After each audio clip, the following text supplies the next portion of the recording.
한 투자업체 대표가 매주 3%에 달하는 수익을 주겠다고 꼬드겨서 투자금을 모은 뒤 재무 담당자와 함께 잠적했습니다. 피해자들은 지금까지 확인된 금액만 전국적으로 1,200억 원에 달한다고 주장하고 있습니다. 취재기자 연결해서 알아보겠습니다. 박광열 기자.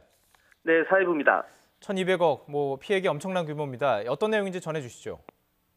네, 화면을 먼저 보면서 설명해 드리겠습니다. 피해자 가운데 한 명이 휴대전화로 찍어서 YTN에 제보한 영상인데요. 사무실에 많은 사람이 모여 있습니다. 투자업체 대표와 재무 책임자 등이 투자금을 들고 잠적하자 피해자들이 대책을 논의하기 위해 모인 건데요. 익명의 투자자로부터 돈을 받은 뒤 나중에 수익을 분배하는 방식인 크라우드 펀딩 플랫폼을 내세운 업체에서 발생한 일입니다. 피해자분들이 참고하도록 이름을 공개하면요. 업체의 이름은 모두아 크라우드입니다. 모두아 크라우드는 주기적으로 투자 설명회를 열고 많게는 주 4%, 월 16%까지 수익을 장담했습니다. 물론 실제로 돈을 받은 투자자들도 일부 있습니다. 입소문을 내기 위해 초반엔 수익을 나눠준 것으로 보입니다.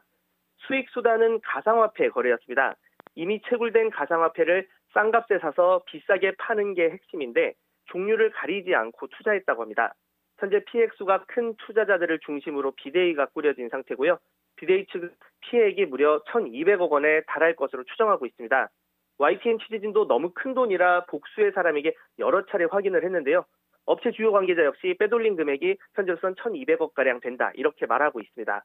업체 대표는 본사 통장에 들어있던 투자금을 모두 가상화폐로 바꿔 잠적을 했습니다.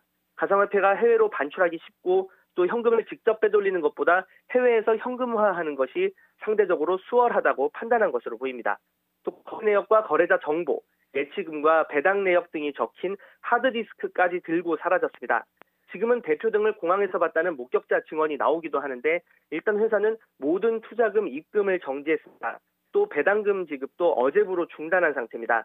대표를 공항에서 봤다는 진술이 나오는 만큼 업체 대표는 해외로 달아났을 가능성이 큽니다. 자, 일단 그 피해자 규모가 상당할 것으로 보이는데 파악된 내용이 있습니까? 네, 아직 정확한 피해자 파악하기가 어렵습니다. 말씀드렸듯 이제 막 비대위를 구성한 상태인데 온라인 카페 등을 통해 피해 사례가 속속 올라오고 있습니다. 사례들을 모아보면 대출을 받아 투자금을 마련한 경우가 적지 않습니다. 또 높은 수익률을 보장한다는 말에 일반 대출보다 이자가 높은 카드론, 즉 카드 대출까지 받은 사람들도 있습니다. 또 결혼 자금인데 사기를 당했다. 이런 피해 사례도 속출하고 있습니다. 비대위 측은 잠적한 대표 등에 대한 고소, 고발 등 법적 조치를 검토하고 있다고 밝혔습니다. 지금까지 사회부에서 YTN 박광열입니다.